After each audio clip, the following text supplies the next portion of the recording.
Bonjour à tous, ici Julien Petit. Fan de voitures, bienvenue sur ma chaîne. Restez avec moi, on va aborder notre sujet du jour sans plus tarder. Updated 03 APR 2024, 10h14 du matin EDT published, 19 juillet 2021, 14h PM EDT ce week-end. Tesla lance une option très attendue et plus abordable pour ceux qui veulent jouer avec la version bêta complète de la conduite autonome de l'entreprise, un modèle d'abonnement.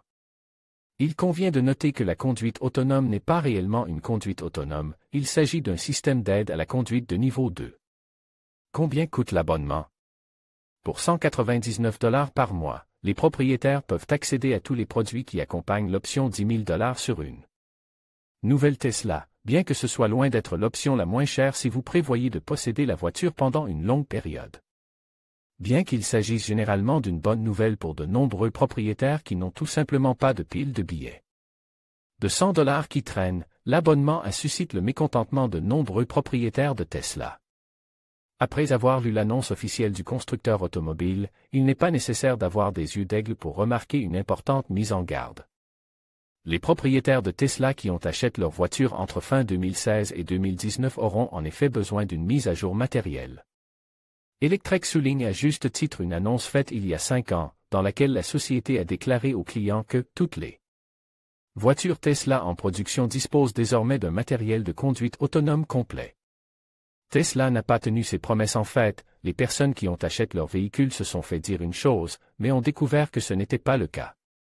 Tesla a d'abord promis que si les propriétaires achetaient leur véhicule avec le matériel nécessaire pour que les fonctions FSD apparaissent dans le pass, ils n'auraient qu'à se préparer à ce que le logiciel exécute les fonctions FSD au-delà de ce que Tesla appelle l'autopilote de base.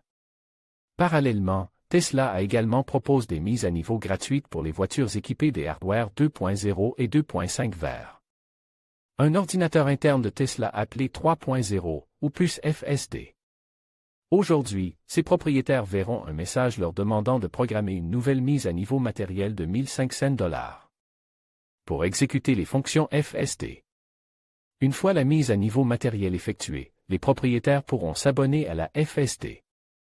Pour rappel, l'entreprise a déjà dit à ses clients que leur voiture était prête à rouler et qu'ils n'avaient pas besoin d'argent supplémentaire pour les mises à jour matérielles. Tesla ne dispose pas d'un service de relations publiques pour répondre aux demandes de commentaires et le fil Twitter du PDG Elon Musk ne contient aucun commentaire sur la situation. Espérons que Tesla fasse bien les choses pour les clients qui ont déjà payé pour cette fonctionnalité. Vous pourriez être intéressé par